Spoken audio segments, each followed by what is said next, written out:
بسم الله والحمد لله والصلاة والسلام على رسول الله. waxaynu ku soo jirnay tobankii wax ee warka ka dhigayay marduud iyo mid aan la aqbalaynin oo celis ah. waxaynu ka soo hadalnay oo aynu soo tilmaamnay beentii haddii wariyaha been lagu helo iyo xadiidkiisa wuxuu noqonaya waxaan yidhi xadiidkiisu mawduuc buu noqonaya. haddii been lagu tuhmo waxaan yidhi wariyaha wuxuu noqonaya matruuk. haddii khaladkiisu uu badan yahay oo khalad badan uu samaynayo ama uu ghaflo ku jiro ama uu faasiq yahay waxaan niri wuxuu noqonayaa munkar calaa ra'yin sida aragtida mid ay qabto midda uu sheekhu qaatay kitaabka inoogu qoran. sidoo kale waxaan ka soo hadalnay wahmi iyo wax ismoodsiin haddii ay ku timaado weriyihii oo wax isku khaldo iyadana waxaan niri xadiidkiisa waxaa u yeelaysaa cillo oo macluul ayuu noqonayaa xadiidkii. inta waxaan kaladan soo qaadanay mukhaalafadii haddii weriyihii uu mukhaalafo la yimaado iyo waxyaalihii ka dhalanayey iyo magacyadii loo sameynayay. waxaa intaa inoogu xigaysa inaan ka hadalno bidcadii, jahaaladii iyo suu'ul xifdigii. marka qaybta koobaad ee maanta eegayna waxa weeyaan waa jahaaladii. wuxuu leeyahay sheekhu uma aljahaalatu, intaa kadib jahaaladii ayaa ah waxyaalihii lagu diidayay warka ee marduud ka dhigaysay. jahaaladuna waxa weeyaan in qofkan sanadka ku jira uu majhuul yahay aan la garanaynin, qof aan la garanaynin oo aan la aqoonsan inuu yahay waya macnaheedu. wuxuu leeyahay uma aljahaalatu, intaa kadib jahaaladii ayaa ka mid a waxyaalihii lagu diidayey. wa sababuhaa, waxaana sabab u ah ana araawi in wariyaha qad takthuru nucuutuhu ay badan karto tilmaamihiisa badan kara. fayudkaru bigayri ma shtuhira bihi, markaasaa fayudkaru waxaa lagu sheegayaa oo lagu xusayaa bigayri ma shtuhira bihi, wixii uu caanka ku ahaa wax aan ahayn ayaa lagu sheegaya.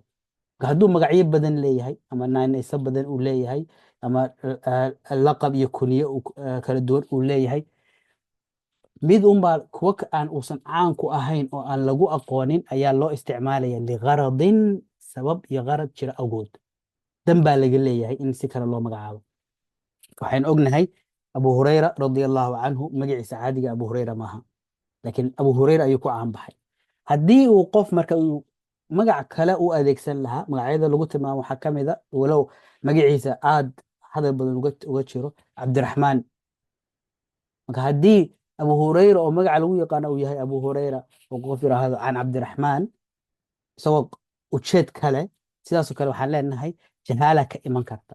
qofkii tilmaamihiisii baa badan, waxyaalihii lagu tilmaami kara hadday magac ahaato, hadday naaneys ahaato, hadday kunye ahaato, hadday laqab ahaato ama degaan ha ahaato, wixii lagu tilmaami lahaaba maadaama kuwo badan leeyahay mid baa la qaadanaya uusan caan ku ahayn, sabab baana ku jirta. wasannafuu, si ay arrintaa loo caddeeyo oo loo bayaamiyo, culimadu wasannafuu waxay ka qoreen, waxay ka alifeen fiihi noocan jahaalada noocana waxay ka alifeen kutubta almuudix, kutub la yihahdo almuudix ayay ka alifeen. waqad yakuunu, wuxuu ahaan kara marka muudix waa kii waadixinaya caddaynayay, maadaama arrinta mugdi uu soo galay qofkani qofka uu yahay almuudix wuxuu caddaynaya qofkaasi qofka uu ahaa maadaama tilmaamo kala duwan loo isticmaalay. waqad yakuunu, waxaa dhici karta inuu yahay muqilan, mid waxa uu soo wariyaaba ay yar yihiin. markiisa horeba xadiisyo badan ma soo warinayo, falaa yakthuru alakhdu canhu, sida awgeed in wax laga qaataa ma badna. dad badani waxba kama soo wariyaan, dad badan waxba kama qaataan, waayo inta u warinay ayaaba iska yar marka horeba. noocanna wasannafuu fiihi, noocanna waxay ka qoreen alwuxdaan, kutubta alwuxdaan la yiraahdo ayay ka qoreen. marka halkan muudix waa magac kitaab weeyaan, alwuxdaanna waa magac kitaab. wuxuu inoo sheegaya magacyo kutubtii loogu noqonayey si macluumaadka dadka loo helo. haddii jahaala jirto oo qofkan nucuudiis iyo tilmaamihiis waxyaalihii loogu yeerayay magacyadii loogu yeeray ay bataan, waxaynu aadaynaa almuudix baynu raadsanaynaa kutubtii laga qoray. haddii uu qofkan wax badanba warinin, hal iyo laba qof ay wax ka soo wariyaan, waxaanu aadaynaa alwuxdaan. marka wuxdaan waa waaxidkii bay ka timid. aw laa yusamma ikhtisaaran, aw laa yusamma ama lamaba magacaabayo, wariyihiiba magaciisa lama sheegin ikhtisaaran iyadoo lasoo gaabsanayo. soo gaabsi dartii si soo gaabsiyaa magaciisiiba looga tegey. lama sheegin hebel hebel lama oranin وفيه نوعا waxaa laga qoray المبهمات المبهمات ayaa noocan ku jira ولا يقبل لمنا أقبليو المبهم لما أقبل معناه waxay tahay waa marduud mubhamkii kii aan la sheegin magaciisa ee la qariyay kii magaciisa la sheelay lama sheegin waa la sheelay lama aqbalayo walow ubhima xitaa ha lagu sheelo markaan magaciisa la sheegaynin ee magaciisa la dadayo haddii la adeegsado bilafdi tacdiil waad qofkan inuu caadil yahay sheegaysa haddii la adeegsado oo halkii qofka magaciisa laga sheegi lahaa waxaa laleeyahay akhbarani thiqatu iyadoo thiqo marka leeyahay qofkaasi waa tacdiilin qofkan waa la ammaanay inuu cadli yahay baa la sheegay marka thiqo lagu tilmaamo marka xitaa haddii la yihahdo akhbarani thiqatu oo lafdu tacdiil loo adeegsado laakiin aan magaciisi la sheegin ee la sheelo oo la ibhaamiyo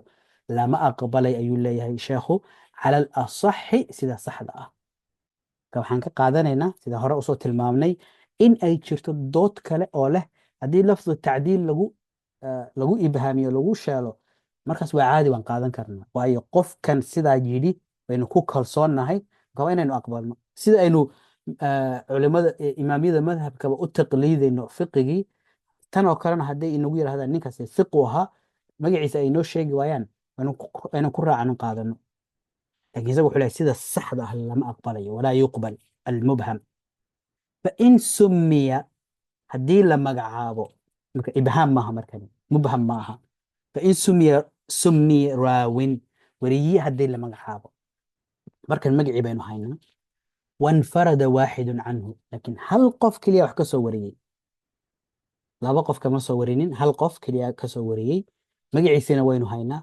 qofka sidaas ah ee aan dad badan wax ka soo warinin waxaa loo yaqaanaa famajhuululcayn marka waa majhuululcayn qofkan naf ahaantiisi baaban la garanaynin oo majhuul ah waayo hal qof unba wax ka soo wariyey waa tilmaantiisa weeyaan aw ithnaani ama labo fasaacidan iyo wixii ka badan ayaa wax ka soo wariyey magaciisina waa la hayaa walam yuwathaq laakiin inuu thiqo yahay aynooma sheegin lama tacdiilin inuu cadli thiqa yahay ma hayno sidaa awgeed waxaan leenahay xaaladiisii baa inaga maqan waxaan leenahay famajhuululxaal xaaladiisii ayaynu jaahil ka nahay marka marna waxa weeyaan majhuululcayn oo laf ahaantiisii baaban la garanaynin hal qof unbaa yaqaana marna waa majhuululxaal oo laba qof baa ka soo wareegaya saddex laakiin wax caddayn ah inuu thiqo yahay inuusan thiqo ahayn ma garanayn xaaladiisi baa inaga qarsoon aynu jaahil ka nahay noocan xaaladiisa aan la garanayn waxaa la yihahdaa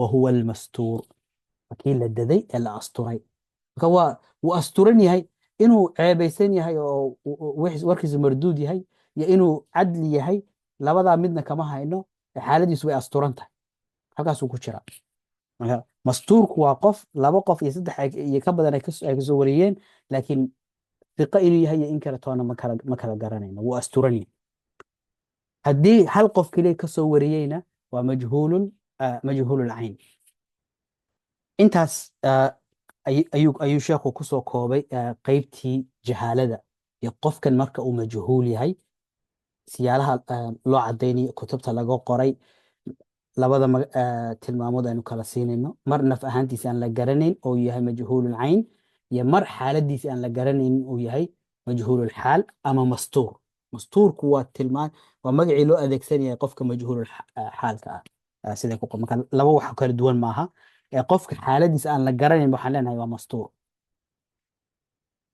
intaas markaynu kasoo gudubno waxaynu nidhi jahaaladii qofkii in la garan waayo waxaa keenaya laba sababood labada sababood waa mid inuu leeyahay tilmaamo badan oo magac iyo naanays iyo laqabki ama xirfadiisii wuxuu ka shaqaynaya degaanka uu ka yimid wax uu caan ku yahay baa jira markaasaa qof dan ka lehi ku magacaabaya oo uu ku sheegaya magac uusan caan ku ahayn isagoo dan kale taas ayaa waxay keenaysaa marka in qofkii la garan waayo qofka uu yahay qofkii baa sibaa laynooga sheelaya laynooga qarinaya qofkaasi qofka uu xaqiiqdii yahay waxaan xusuusanaa tadliiskii iyo mudaliskii markaan ka hadlaynay inaan nidhi sabab baa magacii qofkan loo dadaya ama looga boodaya waxbaa jira ama waa qofkan sheekh waxaa laga yaaba inuu isagu qofkan ku kalsoon yahay laakiin dad kale ay diidan yihiin. marka maadaama ay taasi jirto inuu magaciisiba uu ka boodo yidhaahdo qof hebelkii siqada ahaa wuxuu ii sheegay. waxaa jira nin sheekh imaamu shaafici raximah allahu tacaala isagu xadiidka uu dhowr xadiid uu ka wariyey. xadiidkan uu oran jiray ninkaasi waa nin run sheeg ah oo aan been sheegaynin, laakiin waxyaalo lagu eedeeyey oo bidca ah ay jireen. marka maadaama culimadii kale ay ka boodsanaayeen, imaamu shaaficina uu aqoon ninkan u lahaa uusan uu aaminsanaa ninkan inuusan been sheegaynin, sida awgeedna xadiidkiisa ay la qaadan karo, mararka qaar magaciisa uu ka boodi jiray. wuxuu leeyahay ninkii aan beenta sheegaynin laakiin diintiisa su-aashu ka taagna, diin ahaan la tuhunsanaa, wuxuu ii sheegay hadal saasoo kale inuu kaga wariyo. marka waa la garanaya qofka uu ka hadlayo, qof la garanaya, laakiin isagu wuxuu saa u samaynaya in uu ka leexdo maadaama dadkii kale ay si uga boodsan yihiin ayuu sidaa u isticmaalay. marka sabab baa jirta keenaysa in saas qofka magaciisii ama marka qaarkood loo sheegin. sheekh wuxuu inagu yiri kutub baa laga qoray. waxaa ka mid a kutubtaas alkhatiib albagdaadi kitaabkiisa almuudix liawhaami aljamci waltafriiq. marka wahmiga ismoodsiiska hal qof oo intaasoo tilmaamood lahaa in marba mid la isticmaalo waxay keenaysaa in qofkii loo arko dhowr qof oo kala duwan. marka taasuu uga jeedaa jamci iyo tafriiqi, in marna isagoo hal qof ah dhowr tilmaamoodoo loo adeegsaday laysmoodsiiyo waham uu yimaado inuu dad kala duwan uu yahay. tusaale ahaanna waxaan u eegi karnaa midkan oo sheekh ibnu xajar markuu kitaabkiisa sharaxaya isagu uu soo qaatay. wuxuu leeyahay waxaa ka mid a moxamed ibnu saa'ib ibnu bishr alkalbi. culimada qaarkood nasabahu bacduhum ilaa jaddihi, awowgii bay raaciyeen. marka waxay ku magacaabeen maxamed ibnu bishr. marka waxay ka boodeen saa'ibkii bay ka boodeen aabihii, waxay leeyahay maxamed ibnu bishr bay qaar ku magacaabeen. marka qof hadduu arko maxamed ibnu saa'ib ibnu bishr iyo maxamed ibnu bishr, waxaa laga yaaba inuu u kala arko laba qof oo kala duwan hadduusan garanayn. qaarkood waxay ku magacaabeen xamaad ibnu saa'ib, halka maxamed ay ahayd xamaad bay u bixiyeen. wakannaahu bacduhum, qaarna kunyadiisa isticmaaleen, waxay yidhahdeen abanadr, bacduhum abaa saciid. marka hadduu leeyahay wiil nadr la yidhaahdo iyo mid saciid la yidhaahdo iyo mid hishaam la yidhaahdo, oo midba qofba uu midna abaa hishaam yidhaahdo, midna abaa saciid, midna abaa nadr, waxaa loo qaadan karaa saddex qof oo kala duwan. tafriiq baa ku dhacay halkii qof keligii. fasaara yudannu annahu jamaaca, markaase waxaa dhacday in la moodo inuu koox yahay, wahuwa waaxid, waana hal qof. waman laa yacrifu xaqiiqata alamri fiihi laa yacrifu shayan min dalik. qofkii markaan xaqiiqada qofkan garanaynin, waxyaalahan o dhan waa iskaga khaldamayaan. wuxuu moodi karaa intaasoo qof, marka waa 1 iyo 2 3 4 5 6 qof buu noqonaya halkii qof. marka qofkii aan garanaynin, aan aqoon u lahayn, jahaala ku dhacaysa, qofkan inuu garan waayo qofkii uu ahaa, oo xaqiiqadii isnaadka uu ku wareero ayaa iman karta. marka taas waxay muhiim u leedahay, ahmiyadda ay leedahay awgeed ayay culimadu waxay ka qoreen kutub. waxaynu arki kartaa cilmi xadiidka markaad ku jirtid, qaybaha xadiidka iyo laamihiisa iyo oo dhan iyo ururintiisa, meel kastoo tagtid magaca khatiib albagdaadi ayaa kaga hor imanaya. bilowgiina waynu soo tilmaanay ahmiyadda uu leeyahay iyo sidii uu wixii ka horreeyey oo dhan intuu soo ururiyey uu kutub badan uu ka qoray, ayna kutubtiisi noqdeen marjaca loo noqonayo ee kutubta kale ay kasii farcamayaan. raximah allahu tacala, ilahay khayr badan ka siiya. marka cilmigan in la kala garto dadkii iyo magacyadoodii iyo sida u kala baxaan, iyo naanays muxuu lahaa, laqab muxuu lahaa, degaankeebuu kasoo jeedaya, waxaasoo dhan waxaa leedahay cilmu rijaal. cilmu rijaalka iyo ahmiyaddiisana qaybaha dambe ayaynu ugu tegi doonaa insha allahu tacaala.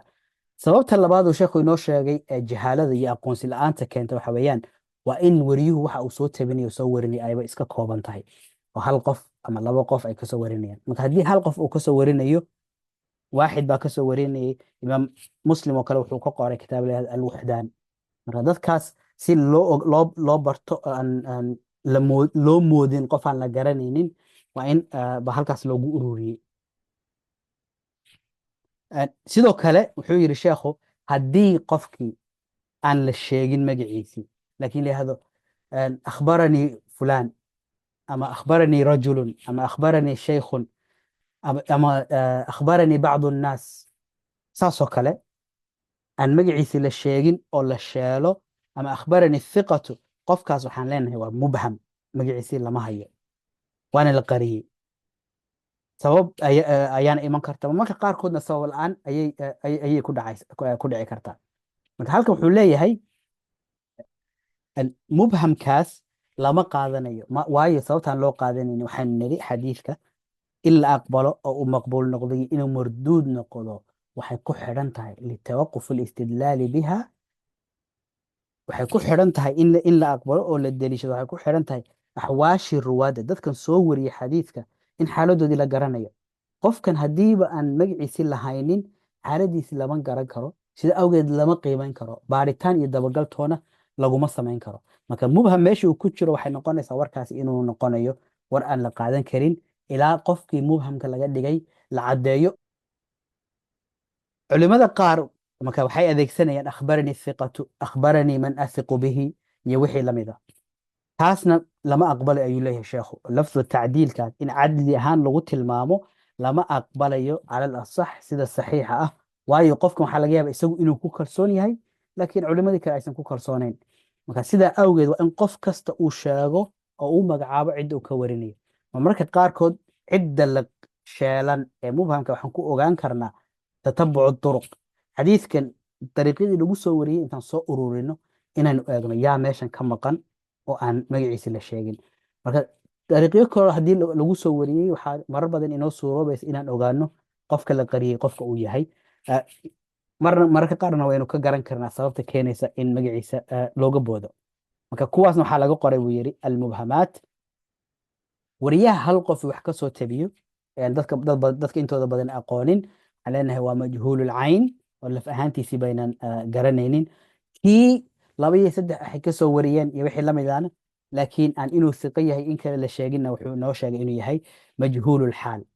marka waryaha majhuululxaalka ah xaaladiisa aan la garanaynin waxaan leenahay waryahaasi waa mastuur.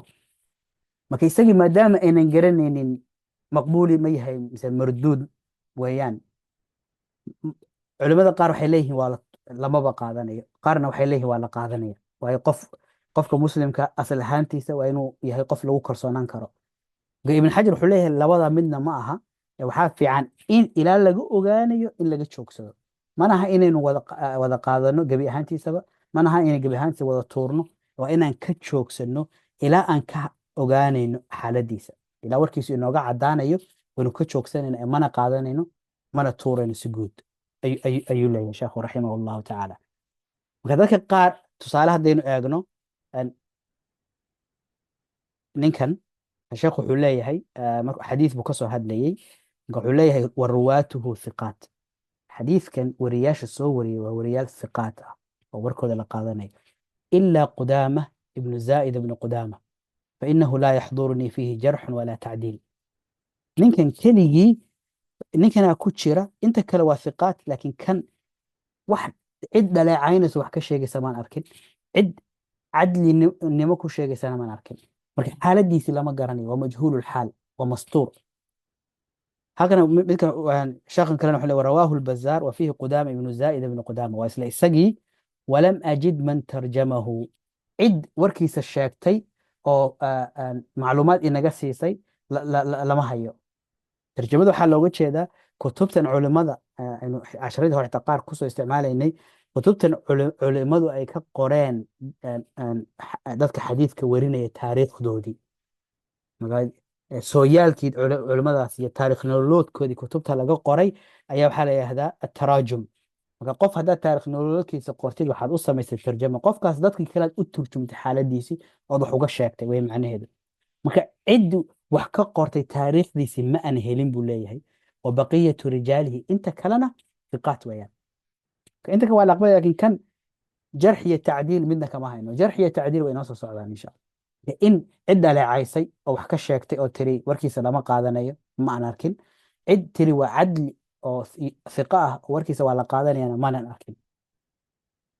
sheekh axmed shaakir markuu isna kusii daray wuxuu leeyahay wa inii qad baxadtu aydan, aniguna waan baadhay can tarjamati qudaama ibni zaa'id falam ajidha, sooyaalkiisi waan baadhay iyo taariikhiisina maan helin. saddexduba waxay noo sheegay inay baadheen oo ay raadin karaan. Ninkan waxaan leenahay waa majhuulul xaal, war xaaladiisa ma garanayno, waa mastuur. sida ibn xajar uu yirina gebi ahaanna ma tuur, si guudna uma diideyno, si guudna uma qaadanayno, ee waan ka joogsanayna ilaa warkiisu xaaladiisu ay noo cadaanayso. tan ah mubhamka markaa aynu tusaalayaal eegno, weliba kitaabka risaalada imaamu shaafici aynu ka soo qaadano dhowr tusaale. kan koowaad sheekh wuxuu leeyahay akhbaranaa rajulun, waa meesha uu lahaa qofka magaciisa lama sheegayo, waxaa laleeyahay nin baan noo warramay aan kasoo warinay, ama wuxuu lagu oran akhbarana thiqatu, ama iyo wax lamida, akhbaranaa shaykhun iyo wax lamida.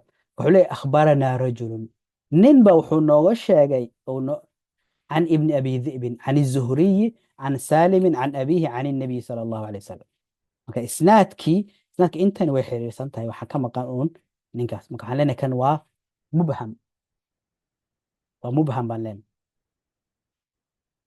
sideen u raadin karnaa marka in ciddan la qariyey qofka ay tahay? haddii waxaan yidhi tatabuc duruq baan samaynaynaa. tatabuc duruq markaan samayno, jidadkii kale lagu soo wariyey ayaa laga yaaba inaan ka helno. marka imaamu shaafici kitaabkiisa isla xadiidkan ayuu kusoo warinaya, wuxuu leeyahy akhbaranaa muxamed ibnu ismaaciil, maxamed ibnu ismaaciil baa noo sheegay, aw cabdillaahi ibnu naafic, ama cabdillaahi ibnu naafic baa noo sheegay. marka sheekhi labadii ku ahaa wuu ka shakiyey, labadii buu inoo sheegay ku ahaa, laakiin wuu ka shakiyey. can ibni abi dhi'b, ka rajulkii meesha ka maqnaa, ibni abi dhi'b waan haynaa, zuhrina waan haynaa, saalimna waan haynaa, can abiihi waanu haynaa. isnaadkii maxaa inaga maqnaa? can rajul, ninka ibni abi dhi'b ka wariyey ayaynu la'ayn, isagiina waa kan, ama waa maxamed ibnu ismaaciil ama waa cabdillahi ibnu naafic, ninkaas mubhamka rajul. sheekhu marka wuxuu leeyahay wa minhu nacrifu الrajul almubham fi hada اlisnaad. dariiqan labaad baynu ka garan karnaa ninkan sheekhu mubhamka ah ee ku jira isnaadkan hore, waana laba mid: maxamed ibnu ismaaciil ibn abi fudayk aw cabdillaahi ibni naafic asaa'iq. wabni abi fudayk hadduu yahay maxamed ibnu ismaaciil, hadduu yahay waa hiqa, waxba hadalka dambe kama imaanayo, waan qaadanayna warkiisa. وعبد الله بن نافع من طبقة الشافعي. عبد الله بن نافعنا ولدك إمام الشافعي رحمه الله تعالى، موقع صلاد، ومن رواة الموطأ عن مالك. شيخ إمام مالك نوي وذاقين مكا والله أرضي والسمن والشيخ ودنا وها إمام مالك رحمه الله تعالى، وقد تكلموا فيه، لكن حاجرته هذا الكتاجن يهي من قبل حفظه. علماء وحي هذا الكتاجن دنك حفظه. xifdiga marka lagu dhaleecaynayo waryaha way inoo soo socotaa. marka tusaalahan baa sii qaadanayna. waxa wax lagaga sheegay oo lagu yara dhaleeceeyey xifdigiisa. imaam albukhaari wuxuu leeyahay qaala albukhaari fi xifdihi shay, xifdigiisa xoogay waxbaa kasi ah. wa ama almuwata, laakiin muwata'a imaam maalik markuu warinayo fa arjuu inuu si fiican u xifdisan yahay baan rajaynaya. marka qof waxaa laga yaabaa inuu kitaabka sheekhiisa iyo xadiisyadii uu sheekha ka qaatay inuu waqti badan la qaatay uu si fiican u hayo, laakiin waxyaalihii kale laga yaabo in uusan si fiican u qabanin. marka wuxuu leeyahay muwata'a markuu warinayo waa caadi, waa la qaadanaya, laakiin sida kale xifdigiisa far baa ka taagan. imaam axmedna wuxuu leeyahay kaana cabdullahi bn naafic aclama annaasi bira'yi maalik wa xadiifi. wuxuu ahaa dadka aragtida imaam maalik iyo xadiidkiisa qofka ugu aqoonta badan. kaana yaxfadu xadiida maalik kulli, xadiidka imaam maalik oo dhan wuu xifdisnaa. uma dakhalahu biaakhirihi shak, mar dambe ayaa shaki soo galay. marka noocan waxaa la yidhahdaa mukhtalid, isna inoo iman doona. sheekha xifdigiisii markay hadhow wax kasi noqdaan, ama uu waayeel noqdo iyo wixii lamid ah, ama kutubtii ka lumaan ama ka gubtaan, iyadana waan arki doonaa. marka sheekhan labada mid ayuu noqon karaa ayaa la leeyahay. وقال الخليل لم يرضوا حفظه، حفظgiisa kama aysan raali noqonin، وهو ثقة، sidiisa kalena waa ثقة. waxaan xifdiga in waryaha lagu diido waa ta ugu sahlan marka loo eego sagaalkii waxa kale ee waryaha lagu diidi karay.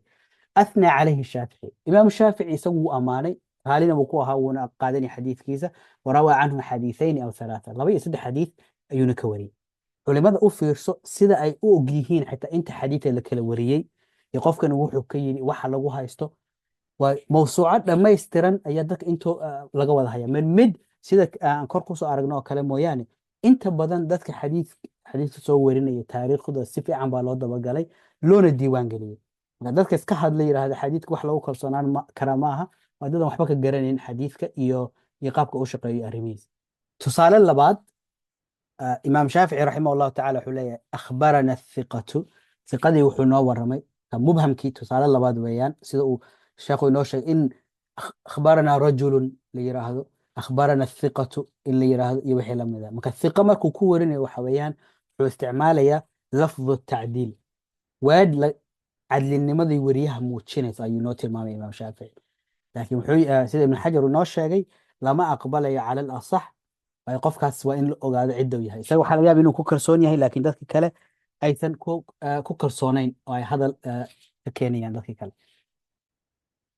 wuxuu leeyahay أخبرنا الثقة عن أيوب ابن أبي تميمة عن يوسف بن ماهك عن حكيم بن حزام قال نهاني رسول الله صلى الله عليه وسلم عن بيع ما ليس عندي.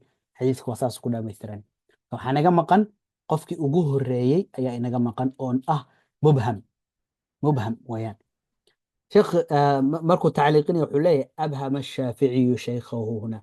إمام شافعي مبهم كدقي شيخيسي، فالشيخ وكقاتي ورك كوريني أيوب ابن أبي تميمة أيوب إمام الشافعي رحمه الله تعالى وكدقي مبهم. marka haddii xadiidkii la dabagalo oo lagu sameeyo raadraaci oo jamcu turuq la sameeyo, hoos waxaan ugu tegaynaa markuu sheekh axmed shaakir xadiidkii markuu dabagalay, halkan hoose ayaan ugu tegaynaa isagoo inoo sheegaya qofkan mubhamka ah cidda uu yahay kusoo ogaaday. marka wuxuu leeyahay وهذا المبهم هو يعلى بن حكيم. يعلى بن حكيم ويان قفكن وإمام الشافعي ليه أخبرنا الثقة وحويان يعلى بن حكيم.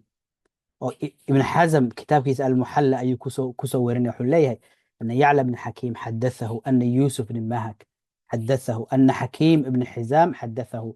وإسناد حريصا محلقن كوهينا. فظهر مركا waxay noo cadaaday min hada kan isnaadkan waxay nooga cadaanaya ismu rajul mubham, ninka uu sheekhu leeyahay athiqa ee uu mubhamka ka dhigay magaciisa ayaa noo cadaanaya. waxaa kaloo inoo cadaanaysa aan halkan dariiqan labaad ka ogaan karnaa oo faa'iido dheeraad ah waxa weeyaan ana yusuf ibn mahak halkan kan saddexaad weeyaan. يوسف ابن ماهك سمعه من عبد الله بن عصمة عن حكيم. مر كم مقلي عبد الله بن عصمة عن حكيم وأنه سمعه من حكيم نفسه أيضا. مرنا حكيم بتوس وقام مقلي، مرنا إسقي حكيم قف أو دحية. مركا لبدأ بوكوري مر إسقى توس وقام مقلي، مرنا قف كلا أو كم مقلي أيوكسورني.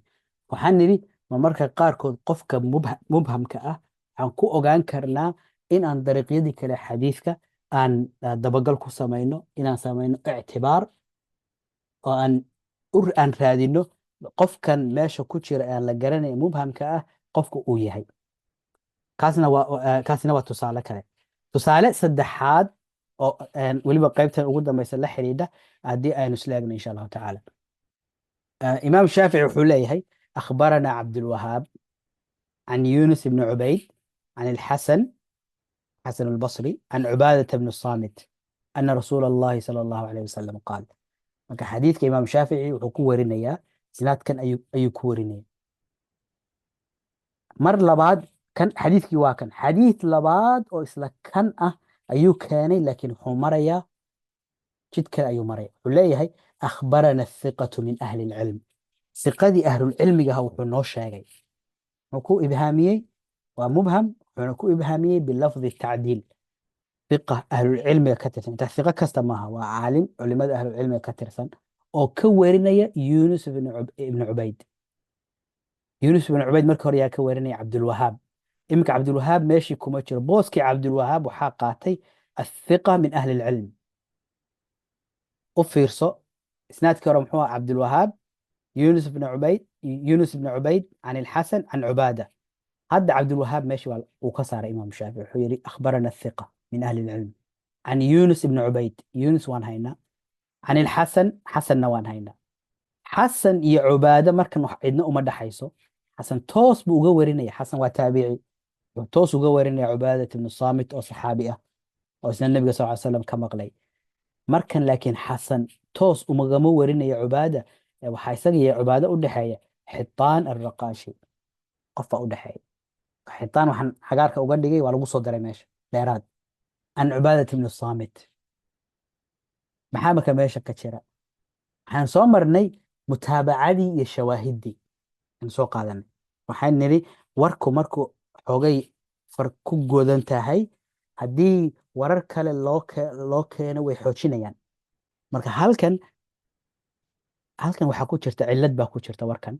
si uu cilladda u kabo imaam shaafici wuxuu keenay war kale, laakiin warkan isna cillad kale ku jirta, waxbaa ka maqan, waayo ninkan waa mubham. ninkan haddii laga gudbo warkan wuu fiican yahay, laakiin ninkan ayaa maqan oo mubham ah. sida awgeed mubhamkan aan raadino, sababta uu keenay aynu eegno. imaamu shaafici raximah allahu tacaala warkan uu werinaya xasan albasri, cubaadat ibnu saamit uu ka werinaya lama uusan kulmin. marka maxaa ku jira? waa munqatic. xasan albasri oo taabici ah, saxaabiga cubaadat ibnu saamit uu ka werinayo kama uusan maqlin, qofba u dhexeeya, laakiin qofkii u dhexeeyey muu sheegin. waa munqatic, laakiin wuu inaga qarsoon yahay, waa khafi. ay qof taabici kalaa meeshii ka maqan oo uusan inoo sheegin. si uu taas u kabo ayuu war kala keenay, laakiin warkii kalena qof baa ka maqan. maadaama sanadku kala go-an yahay, riwaayo kale oo xoojinaysa ayuu keenay, isaga oo ibhaamiyey ciddii uu ka wariyey. ciddii uu ka wariyey ayaa mubham ah, laakiin wuxuu ku ibhaamiyey lafd tacdiil. marka haddaynu eegno sheekh axmed shaakir wuxuu leeyahay dakarahu shaaficiyu ayضa fi lum. imaam shaafici kitaabkiisa alum buu ku wariyey mucallaqan biduuni sanad. ereyga waa soo marnay. qaabka u warina waxa weeyaan rawa xasan albasri waxa uu ka wariyey can xitaan alraqaashi can cubaada, isagoo xidhiirsan oo xasan inuu ka wariyey xitaan alraqaashi ayuu noo sheegaya. laakiin halkan maxaa ku jira? isnaadkii hore ee cabdulwahaab ku jiray ayuu halkan inoogu sheegaya. shaki baa soo galay marka. sheekha maxaa waxaan o dhan ku kalifay oo labadan sidan u sameeyey? shaki baa wuxuu ka galay oo werinaya, wuxuu leeyahay waqad xadathani thiqatu. thiqadii wuxuu ii sheegay an xasan albasri mararka qaar wuxuu samayn jiray xitaan alraqaashi ayuu marna cubaadat ibnu saamit ka horeysiin jiray, oo wuxuu leeyahay can xitaan alraqaashi can cubaadat ibnu saamit can الnabiy sala allahu alayh wasalam. marna toos buu uga werinayaa cubaadat ibnu saamit. marka xasan albasri ayaa wuxuu samaynayey marna ciddi uu ka maqlay ayuu sheegayey oo isnaadka xiriirsan buu sheegi jiray, marna isagoo munqatic ah oo uu xitaan ka booday oo cubaado toos uga warinay ayuu sheegi jiray. marka wuxuu leeyahay imaamu shaafici walaa adri adkhalahu cabdulwahaab baynahumaa. mana garanayo ma cabdulwahaab baa soo geliyey magaca meesha dhexdooda oo fazaala min kitaabii xiina xawaltuhu min alasl. asalkii uu igu qornaa markii aan kasoo qoranayay, kasoo minguurinayey ayaan ilaaway oo aan ka booday ayuu leeyahay. miyaa ma hubo mise si kale ku dhacday. wuxuu leeyahy walaa adri adkhalahu cabdulwahaab baynahuma fazaala min kitaabi xiina xawaltuhu min alasli am laa. marka sababtii uuga maqan yahay meeshii ayuusan garanaynin. ma cabdulwahaab baa ku daray mise isagaa ka booday markuu uu qoranayey? ma garanayuu leeyahay. laakiin sidaan ogeyn kitaabka risaalada wuxuu qoray markuu masar tegey, isagoo ay ka maqan yihiin kutubtiisi kale tixraac iyo maraajicda u ahayd. culimada qaar ma marka qaarkood si ay shakiga uga baxaan in qofki iyagoo ku kalsoon ay saasoo kale yidhahdaan xadathani thiqatu ama akhbarani thiqatu, saasoo kale. marka mar kasta magacii oo qarsoon macnaheedu ma aha in xumaan looga dan leeyahay. marka qaarkood shaki baa jira, sidaa awgeedna wax uusan hubin inuu sheego ma doonayo. saas u sameeye. marka shakigaas ayaa keenaya. marka sheekh axmed shaakir wuxuu leeyahay wadaahiru sida muuqata an alxasan albasri rawaa hada alxadiis. xasan albasri xadiidka wuxuu ka wariyey can xitaan alraqaashi can cubaada, sidan u wariyey. xitaan alraqaashi baa u dhexeeya isaga iyo cubaada, walaakin fii bacdi axyaanihi marmarka qaarkood muxuu samayn jiray? mursal ahaan buu u warin jiray. yursiluhu mursal ahaan buu uga warin jiray can cubaada. ka intuu xitaan ka boodo ayuu cubaadat ibnu saamit u boodi jiray oo u leedan jiray warka. wayaxdifu shaykhahu fiih, sheekhiisana meesha uu ka jarayay. walaakinahu laakin lam yasmachu min cubaada, cibaado kama uusan maqlin, waa mursal. mararka qaarkood muxuu samayn jiray marka? waxaanu niri marmarka qaarkood marka sheekhu uu ka boodo qof oo qof kale ka warinaya, wuxuu yidhahdaa inuu ku wariyo sidii can oo kale ku wari ama qaala. marka halkan markuu ku wariyo marmarka qaar xasan albasri wuxuu odhan jiray qaala cubaada, cubaada wuxuu yidhi. sidee ku ogaatay in cubaada sidaa yidhi? ma sheegayo, beenna muu sheegin. warkii wuu sheegay waa sax, laakiin waxbaa ka maqan, cillad baa ku jirta, waayo wuxuu ka booday sheekhiisa xibtaan alraqaashi. si aysan u noqonin, si aan loogu qabsaninna wuxuu samaynayaa qaala cubaada buu leeyahay. marka waxaan nidhi haddii sheekha tadliis iyo mudalasnimo lagu ogyahay, qaala cubaada lagama ogola, waxaa inuu yidhaahdo xadathana ama akhbarana ama anba'ana iyo wixii lamid ah. intaa haddii aan tusaalahan kaga gudubno, mararka qaar waxaa imanaysa marka culimadu mar kasta iskuma raacsana qofkani ma majhuul ba mise ma aha. marba waxaa laga yaaba sheekhu inuu yihahdo qofkani waa majhuul, lama yaqaano, laakiin culimo kale ay yaqaanaan ee isagu uusan aqoonin. marka jahaaladii mar waxaa iman karta in laisku khilaafo. taasna aynu eegno hal tusaale. marka waxaan leeyahay marka qiimaynta laisku khilaafo, tusaale ahaan waa xadiidkan kale. imaam shaafici wuxuu leeyahy akhbarana malik can cabdillahi bni yaziid mawla alaswad ibn sufyaan ana zaydan abaa cayaash, zayd abaa cayaash akhbarahu can sacd bni abi waqaas. زيد أبا عياش هذا حنا قرأنا ما دام سعد بن أبي وقاص كورنا وتابعي أنه سمع النبي سئل عن شراب التمر بالرطب، عن شراء التمر بالرطب. النبي صلى الله عليه وسلم لو يدي تمرت قللا يرطب كي تمرت مركا جيت كسو قوضي إن لسكو بدلن إن لسكو إبسن كرا. أبا عياش مركا باي لسكو هيا. أبا عياش علماء قاروا حيليهن ومجهول لما قرأنا يقفك وياهي سيدا أوجد رواية حديث كان إمام بخاري إمام مسلم حديث ما يسون صور إن والشيخان لم يخرجاه لما خشياه من جهالة زيد أبي عياش. جهالة زيد أبي عياش لو الشيء عبسي أي كقبان أوجد ويكتجان waxyaalaha ay dheer yihiin bukhaari iyo muslim meelaha kale waxa weeyaan meelahan hadalladu kale markay ka yimaadaan in ay ka tegayeen si ay uusan madmadow u soo gelin xadiisyada ay ururinayaan saxiixa ah. sababta ay kutubta kale uga sarreeyaan ayay ka mid tahay in meelaha sidoo kale laisku qabsado inay ka tegayeen. ka culimada kale waxay leeyihiin kayfa yakunu majhuulan waqad rawaa canhu hiqatan, sidee uu majhuul u noqon karaa iyadoo laba qof oo hiqa ay kasoo wariyeen? hal laba qof oo hiqa markay kasoo wariyeen majhuul ma noqon karo. labadii qof ee hiqada kasoo wariyeen wuu inoo sheegaya. labadan kasoo wariyey وهما مما احتج به إمام مسلم في صحيحه. إمام مسلم أيها صحيح wax kaga soo warinaya. فما دام الإمام مسلم labadan uu ku kalsoon yahay iyaguna ay wax ka warinayaan ma noqon karo majhuul, lama dhihi karo waa majhuul. in imaam muslim laba qof uu wax ka wariyo ay ninkan wax ka soo wariyeen waxaan leenahay waa qariino, qaraa'intay ka mid tahay inuusan qofkan ahayn majhuul. ereyga qariino marar badan buu ina soo maray, marka waynuna isweydiinay maadaama af soomaali toos aanan u helin.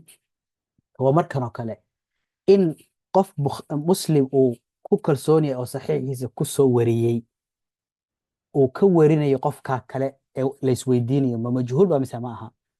maadaama qofka fiqada wax ka warinaya uu yahay qof fiqa ah oo muslim wax ka soo wariyo xujaysto, waxaan leenahay qofkaas waa qariino inoo sheegayso qofkani inuu yahay qof uusan majhuul ahayn.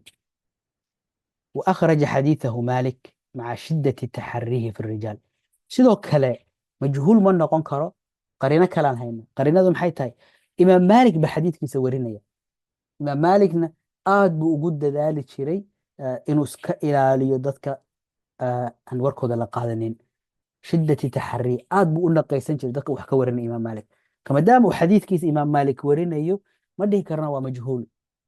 labadan waa laba qariino waan u isticmaali kara inaan ahno qofkani majhuul ma noqon karo oo zayd ibn cayaash, waayo xadiidkan imaam shaafici wuxuu ka warinaya maalik.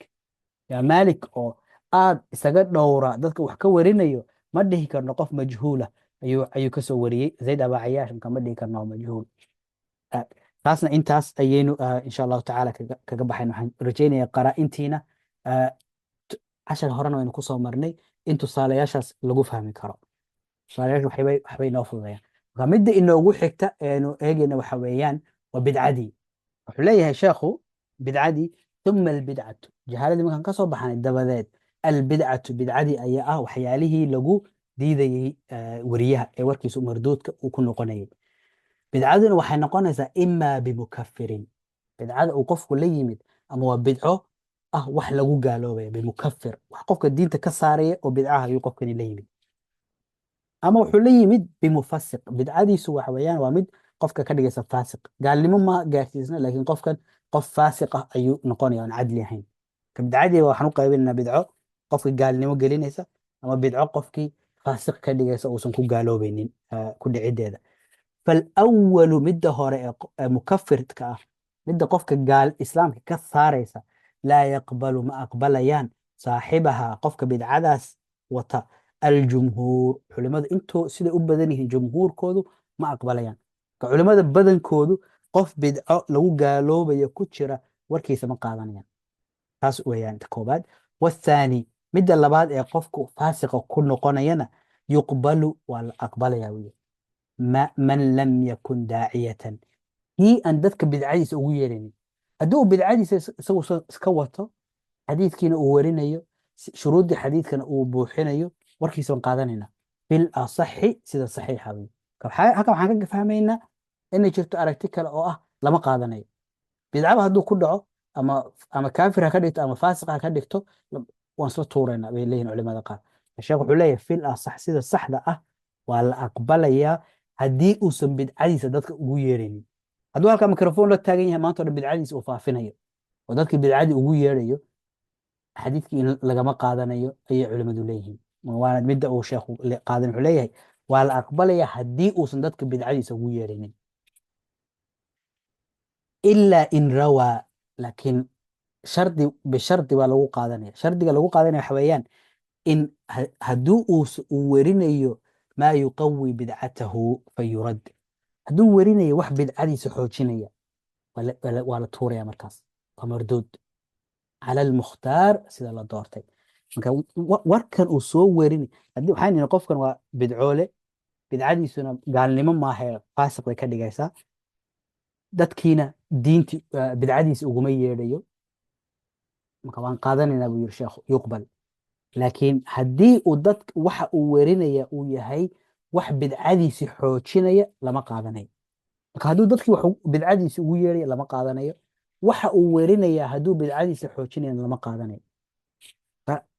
على المختار سيدا la doortay وبه صرح الجوزجاني sidaas ayuuna cadeeyey الجوزجاني شيخ النسائي شيخ إمام النسائي الجوزجاني sidaas ayuu isna cadeeyey ayuu leeyahay ابن حجر رحمه الله تعالى.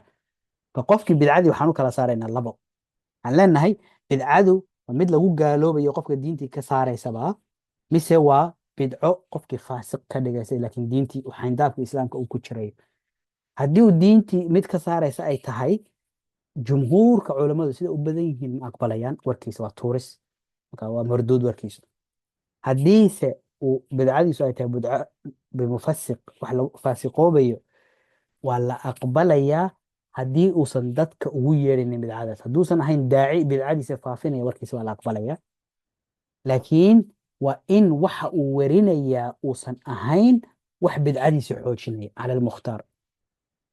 haddii uu yahay shiici dadkii aan ugu yeerinin shiicanimadiisii laakiin werinaya wax shiicanimadiisa taageeraya aan leenahay lama qaadanayo. haddii uu yahay qadariyo qadarkii diidan uusan dadka ugu yeeraynin qadariyadiisii laakiin waxa uu werinaya ay tahay wax taageeraya bidcadiisii aan leenahay lama qaadanayo iska dhigan. waayo waxaa ku jira meeshii hardandanaad hal conflict of interest. qofkan wax isagii iyo wuxuu aaminsanaa xoojinaya oo garab istaagay ayuu werinaya. kalsoonidii baa dhaawacmaysa. qofka kalsoonidii lagu qabi lahaa ayaa dhaawacmaysa. sida awgeed waa leeyahay lama aqbalayo. taas weeyaan bidcadiina labadaas ayaan u kala saarnay, sidaas ayaan loo kala duwayaa labadii loo kala saaray. waxaa jirta marka culimada qaar waa meel adag waxay ka taagan yihiin samuudihin jumhuurku ma aqbalayaan qof ku dhacay wax gaalaysiinaya. haddana sheekh ibn xajar wuxuu inoo sheegayaa isagu uu arrintaas ku yara diidaya waxa weeyaan kooxihii muslimiinta kuwo badan waxaa jira kuwo kale gaalaysiinaya. maadaama ay sidaasi jirto, haddii la yidhaahdo iyagoo sidaas kooxii qoladan lehay haddaad waxaa tiraahid waad ku gaalowday, haddaad waxaa tiraahid waad ku gaalowday, haddii aan arrintaas fasaxno waxaa imanaysa sunnadii inay naga lunto. wuxuu leeyahay ma haddii aan taa u ogolaan oo koox walba koox kale ay gaalaysiinayso aan idhahno warkeeda waa la tuurayaa, waxaa ka saxsan in qofkii dafirsan wax mutawaatir ah. arrimahan kala saarna buu leeyahay. haddii wuxuu yahay wax mutawaatir ah oo nabiga sal ly salam laga soo wariyey oo qofkaas uu diido arrin diinta macluum min addiini bidaruura ah, waxaan hadal ka iman karin. qofka hadduu diido salaada duhur inay 4 tahay, wax hadal ka iman kara maaha kaas. qofka saasoo kale waa meel. laakiin qof waxyaalihii kale laysku haystay kooxuhu ay qaarba qaar ku gaalaysiinayeen, haddii uu ku dhaco haddaan u fasaxno qofkaad gaalaysiisaanba warkiisu waa tuuris, dhibaato weyn baa ka imanaysa buu leeyahy. sidaa awgeed waxa weeyaan qofkii wax sidaas u weyn oo mutawaatir ah garashadiisuna ay daruuri tahay diida mooyaane, dadka kale oo dhan ma aha in warkooda la diido oo lagu tuuro, xitaa haddii gaalnimo lagu sheegayo. wuxuu leeyahy qofkii bidcadiisu aysan heerkan gaadhsiisnayn, heerka macluum min addiini bidaruura ama wax mutawaatir sidaas ku ah, qofku hadduusan diidin, qofkii bidcadiisu aysan heerkaas gaadhsiisnayn, tilmaamihii weriyaha lagu aqbalayana laga helo, waxyaalihii weriyaha lagu aqbalaya haddii laga helo, in warkiisa la qaato wax diidaya ma jiraan buu leeyahy ibn xajar raximah allahu tacaala. ma wada fasaxayno qofkaad gaalaysiisaanba waan tuuraynaa ma dhahayno. waxaan leenahay qofkani haddii waxa bidcada uu ku dhacay hadday tahay wax mutawaatir ah oo ummaddu isla wada garanayso oo macluum min addiini bidaruura ah, hadduu diiday waa meel, qofkaas dee waa muxuu naga dhex qabanayaaba. laakiin haddii waxyaalo kaloo laysku haysto oo kooxuhu isku riixriixayaan uu ku jiro qofkani, saa uma fasaxayna, shuruuddii ma buuxiyey. hadduu shuruuddii buuxiyey warkiisa in la qaato wax diidaya ma jira ayuu leeyahay. waana runtii aragti fiican weyaan. imaam shaafici raximah allah taala doodani maaha mid ibn xajar uu keligii leeyahy, waxaa uga horeeyey imaam ibnu daqiiq alciid oo culimada xadiiska waaweyn ka mid ah ayaa uga horreeyey. imaam shaaficina waxaa laga soo wariyay inuu yidhi dadka bidcada ku jira, kooxaha bidcada ku jira warkooda waan wada qaadanaya, markhaatigooda waan aqbalaya, waan ku kalsoonaan karaa. qofka haddaana been ku ogeyn waa meel, laakiin ma dhahayo kooxdaasaad ka mid tahay warkaaga waan tuuray, ilaa marka laga soo reebo kooxda khataabiyada la yidhaahdo. kooxda khataabiyada la yidhahdo waxaa la yidhi waa koox shiicada ka mid oo beenta, in qofku been sheegi karo oo markhaati beenaad uu furo aan u arkaynin dembi, iyaga caadiba u ahayd baa laleeyahay. maadaama taas lagu sheegayo, wuxuu leeyahay cid kasta oo aan kuwaas ahayn warkeeda waan aqbalaya hadduu qofku uusan been sheegaynin. bidcooyinkii waa saasa loo kala saaray. maaha in hadii kooxdani gaalo ku sheegtay, marka qof kooxdan ka mid a wuxuu warinaya waa la tuuraya, ma noqon karto. qofku wuxuu uu diiyey bidcada uu ku jiraa waa inay tahay wax sidaa u weyn oo macluum min addiini bidaruura, qofku inuu diido ayaa laga hadlaya, ee waxyaalihii kale maaha ayuu leeyahy. khataabiyadaas unbuna imaam shaafici raximah allah taala sida laga soo wariyo buu diiday, dadkii kalena uu aqbalay. waxaa jirta sababtay u diidayaan maxay tahay marka bidcadii. waxay leeyahay culimadu, qofkan bidcadan ku jira haddaan warkiisa qaadano oon xadiidkii ka warino oon dadkii usii gudbino, qofkan wuxuu ka helayaa sumcad in wixiisi la sheego. qofkan waxaan rabnaa bidcadiisi iyo wixiisiba inaan baabi'ino oon meesha ka saarno. laakiin haddaan xadiidkii ka qaadano aan magaciisi sheegno, qofku wuxuu ka helayaa magac iyo sumcad buu ku yeelanaya. taas baa keenaysa sababta u diidayaan maaha in bidcadii baa suuq yeelanaysa bay diidayaan, ay ku diidayaan. laakiin haddii saas la fasaxo oo koox walba kooxdii kale ay tira bidcad ku jirtaan ay warkoodii diido, sunnooyinkii baa meeshii ku lumaya. haddaan kutubta eegnana bukhaari iyo muslim culimo shiica wax ka wariyeen, kuwa khawaarija wax ka wariyaan, kuwa qadariya wax ka wariyaan, kuwa murji'aba wax ka wariyaan. waxaa loo eegaya dadkan wax laga warinayo, qofkani been muu sheegaya. hadduusan been sheegaynin warkiisa waa la qaadan. hadduu shuruudii buuxinayona warkiisa waa la qaadan. midda kale shiicadii hore ee culimmadani ay wax ka warinayaan iyo shiicooyinka dambe wax farqi weyn baa u dhexeeya waxay aaminsan yihiin iyo heerkay shiicanimada ka joogeenba inagu hadda waan kasoo isku qaadnaa waayo waxba ma faaqidno waxna ma baadhno magacun shaabadun baynu ku dhajinaa laakiin waxaa ma egeegno saxiixulbukhaari iyo saxiixulmuslim ayaa laga helaya dad sidan oo kale ah laakiin hadda waxaa laleeyahay qofkaas waa bidco waa in laga cararo waxba laga qaadanin taasina sax maaha ayuu leeyahay sheekh ibn xajar raximahu llahu tacaala haddii qofkii uusan bidcadiisa xayeysiinaynin haddii uusan xayeysiinaynin uu shuruudii xadiidka buuxinayo warkiisa in la qaato wax diidaya ma jiran ayuu leeyahay sheekhu haddii laakiin uu bidcadiisa xayeysiinayo maaha inaynu ku taageerno inagana warkiisa soo qaadano markaas waxa weeyaan marka laga tegayo warkiisa ee la diidayo intaa waxaa ku xigta su'ul xifdigi oo kii ugu dambeeya ka xifdigiisa haddii uu liito in kaana laazima uma dabadeedna su'ul xifdigii xumaa ama liitay in kaana laaziman hadduu yahay wax mar kasta qofkan la socdo mar kasta waaba bilow ilaa dhammaad xifdigiisu saas uu xumaa fashaad qofkaas waxaa leeyahay waa shaad warkiisu calaa ra'yin aragti ayaa waxay qabtaa qofkii mar kastaba aslanba xifdigiisu xun yahay in la yihahdo shaad waxaanu soo marnay shaadku inuu yahay wixii qof hiqa ah uu ku khilaafo man huwa awthaqu minhu cid ka hiqaysan laakiin aragti kale ra'yi kale ayaa wuxuu qabaa qofkii xifdigiisu mar kasta xun yahay laazim mar kastuba xifdi xumaantan buu ku astaysan yahay ku tilmaaman yahay mar uu xifdi wanaagsanaaba ma jirto qofkaas culimada qaar waxay ku magacaabayaan shaad laakiin waa aragti shaadka laakiin sida guud aynu ku soo marnay ee imaam shaaficina uu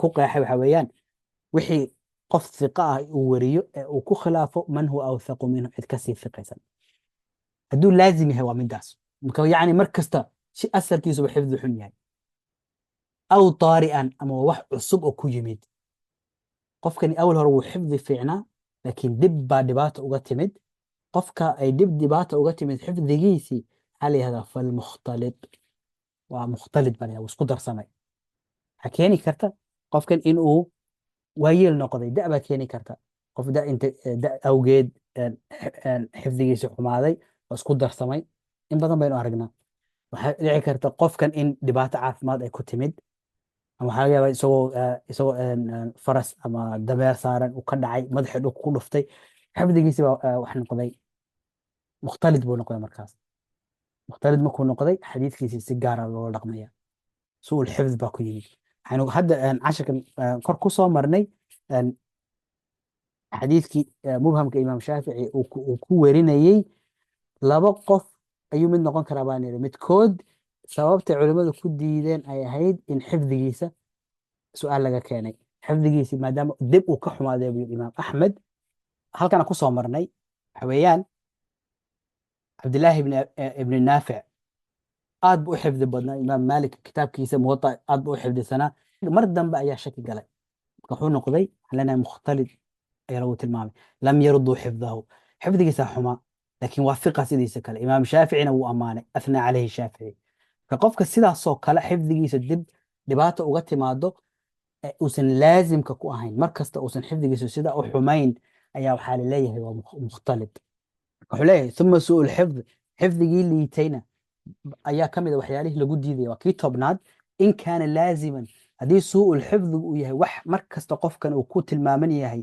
fashaad calaa ra'yin aragti baa waxay qabtaa inuu qofkaas warkaas yahay shaad laakiin waxaan soo marnay inay tahay aragti laga xoog badan yahay oo shaadka uu leeyahay macno kale aynu bilowga kusoo qaadanay aw taari'an ama wax ku cusbo hadda ku yimid qofkii mar dambuu ku yimid falmukhtalid baa la yidhahdaa qofkaas wamataa tuubica sayi'u lxifdi kii xifdiga xumaa haddii uu helo haddii lagu raaco bimuctabarin weriye warkiisu muctabar yahay raawi kale oo warkiisu muctabar yahay raawi muctabara waxaa looga jeedaa raawigani isagana siyaabo kale loo haystaa laakiin warkiisa si xadiid guud looma qaadanayo laakiin xadiidyo kale marka la kabayo ee la samaynayo mutaabaca iyo shaahid loo raadinayo ayaa warkiisa la qaataa kaasaa muctabar looga jeedaa marka waa weriye sida maxaa kubadoo kale kursiga benchiguu fadhiyaa markii loo baahdo in war kale la xoojiyo oo la taageero kor loo qaado ayaa warkiisa lagu kabi karaa. laakiin keligii ma istaagi karo. maaha mid keligii awood uu ku istaaga leh. cid kaluu kabi karaa. marka kii sayi xifdiga ahaa haddii uu helo mutaabaca tuubica, haddii uu mutaabaco helo, mutaabacada ayuu ka helaya muctabar, mid isaguba awal horeba dhutinaya hadduu ka helo. sidoo kale wakada almastuur, kii mastuurka ahaa. mastuurku muxuu ahaa? majhuululxaal, kii aan xaaladiisa la ogeyn yani mastuur baa la yidhaahdaa. sidoo kalena waa la mid. marka sayi-ulxifdigii iyo mastuurkii iyo mursalkii iyo mudallaskii, mursalkii iyo mudallaskana waan soo marnay. intaasoo dhan haddii ay helaan mutaabaca, cid taageerta oo warkan ay sheegayaan ku raacda. marka warkii haddii laba dhinac uu ka yimaado uu isxoojinaya. shaki aan ka qabna wuxuu yahay qofkan kalsoonida aan ku qabanay maadaama mastuur uu yahay xaaladiisa la garanaynin. shaki baan ka qabnaa, su-aal baa ka taagan. qofkan haddii xifdigiisu uusan wanaagsanayn, su-aal baa ka taagan qofkan waxaan uu sheegayo ma sax baa mise ma aha. kuma kalsoonin. mursalkii cid qof buu ka booday, saxaabigii buu ka booday tusaale ahaan, waxaan leenahay shaki baa aan ka qabnaa warkan uu sheegay inuu sugan yahay in kale. mudallaskiina waa sidoo kale. waxaan leenahay warkaasoo dhan haddii uu helo mutaabaca, mutaabacadana uu ka helayo muctabar, wariye warkiisa kuwa kale lagu kabo, saara xadiithuhum. intaasoo dhan xadiidkoodii wuxuu noqonayaa, humtaas waxay u socotaa mudallaskii iyo mursalkii iyo mastuurkii iyo sayi-ulxifdigii kulliga oo dhan. xadiidkoodii wuxuu noqonayaa xasanan, xadiid xasan uu noqonaya. daciifnimadii uu ka baxaya iyo marduudnimadii, wuxuu noqonayaa xasan, laakiin laa lidaatihi. ma ahaanayo xasan lidaatihi, wuxuu noqonayaa xasan ligayrihi. xasan ligayrihina muxuu ku noqonayaa? bal bilmajmuuc. markii dariiqyadii laysku keeno, wadartaas dariiqyada, wadarta guud ay isku qabeen, isku kaalmeeyeen, ayay ku noqonayaan xasan ligayrihi. waxaynuna soo marnay in xadiisyadu ay jaranjar ay mari karaan. ka xadiiskii markuu la diiday uu marduudka yahay, waxaan leenahay waa daciif. haddii sidan oo kale kii xifdigiisu xumaa, kii mastuurka ahaa majhuul xaalka ahaa, kii mursalka ahaa, kii mudallaska ahaa, wixii oo dhan haddii aan u helno dariiq kale oo muctabar ah oo aan ku kabno, haddaan u helno oo mutaabaca u noqda, kor baan u qaadaynaa hal darajo, waxaan ka dhiganaa xasanun ligayrihi. ma aha xasan lidaatihi. xasan lidaatihi waa ka keligii oo maxaan nidhi xadiid saxiix ah ayaa hal darajo hoos u soo degay, waayo wariyaha ayaa xifdigiisii su-aal ka taaganta. haddii xifdigiisu uusan ahayn 100% uu yahay 90, saxiixii baan kasoo dejinaynaa, aan keenaynaa xasankii. intaa keliyu xasan ku yahay, xifdigii baa hoos u yara dhacay. sidoo kalena daciifkii hadduu kor u kaco, xasankii ma geynayna, waxaan leenahay waa xasanun ligayrihi. cid kaluu ku tiirsan yahay, sidaa awgeed buu wuxuu ku yahay xasan. kaasna waxaa kasii darajo sarreeya xasankii. xasankiina waxaa ka darajo sarreeya dhowr xasan oo intay isu tageen saxiix ligayrihi noqday, intay iskabeen. saxiix ligayrihina waxaa kasii sarreeya saxiixii sidiisa u ahaa lidaatihi, saxiixnimada ku tegayay. marka qofkan waxaan yidhi xifdigiisu liito, waxyaalaha ku keeni kara waxaa ka mid a asaasaqii, iyo in kutubtii ay ka lumaan ama ay ka gubtaan, ama xaalad caafimaad intay ku timaado. sida tusaale ahaan maskaxda hadduu qofka dhiig kaga furmo, waxaa laga yaaba in jirkiisa qayb qallasho. waxaa laga yaaba dadkiiba xitaa ehelkiisa iyo caruurtiisa inuu garan waayo, isagii iyo magaciisiiba iyo qofku yahay inuu isgaran waayo. kuwaas waxaa laleeyahay waa mukhtalid. waxaa tusaale ahaan culimadii waaweyneyd ee uu ikhtilaafka ku dhacay isku darsamay, waxaa ka mid ah sheekhi alimaam cabdirazaaq asancaani, qoray kitaabka la yihahdo musanaf cabdirazaaq. kitaab weyn oo ka mid ah kutubada xadiidka diiwaangeli ayuu qoray. ardaydii wax ka qaadatay sheekhan waxaa ka mid ah imaam axmed ibnu xambal, isxaaq ibnu rahawey, cali ibnu madini, yaxya ibnu maciin iyo kuwo kalo badan. marka waa dee lodkii ugu sarreeyay culimmada xadiidka ayaa wax ka qaatay oo sheekhu yahay. laakiin mar dambe ayaa ugu indhabeelay, xifdigiisina waxyeela soo gaadhay. imaam axmed markaa uu sheegay ka faaladay, wuxuu leeyahay markuu indhabeelay kadib ciddii wax ka warisay lama qaadanayo, wixii intaa ka horeeyey waa la qaadanaya. marka waxaa loo baahan yahay taariikhdii, goormuu indhabeelay, goormaa la qaadanaya iyo goormaan la qaadanaya warkiisa. waxaa la yidhi wixii ka horreeyey taariikh ahaan 200 hijrigii wixii ka horreeyey warkiisa ciddii ka warisa wax ka qaadatay waa la aqbalaya, ciddii kadib ka qaadatayna waa la tuuray. kan 200 baa lagu kala saaray. sidaasoo kale culimmada kalena waxa weeyaan sanadkiibaad wax ka maqashay. hadduu qof mukhtalid noqday wax ka warinayo, waxaa la eegaya sanadkii uu wax ka maqlay. sanadka ka hor ciddii wax ka warisay waa la aqbalaya, ciddii kadib ka warisayna warkeedii waa la diidaya. lama wada tuurayo haddii uu hiqa ahaa markiisii hore, sida imaam cabdirazaaq asancaani. xadiidka uu soo wariyo marka qofka xifdigiisa liito, waxaan nidhi sida halkan aan ku tilmaanay, waxaa kabi kara qof muctabar ah oo taageero u noqon kara. arrimahana waxaan ka heli karnaa oo aan ugu tegi doonaa jarxi wa tacdiil marka aynu ka hadalno qaybta ku saabsan insha allahu tacaala. laakiin xadiidka wax kabaya waa inuu ahaado mid kan la kabayo la darajo ah, ma noqon karo mid la tuuray markiisii horeba. waxaan leenahay waxaa la rabaa inuu la darajo yahay ama uu ka darajo sarreeyo si uu kabi karo. hadduu ka darajo hooseeyo ma kabi karo.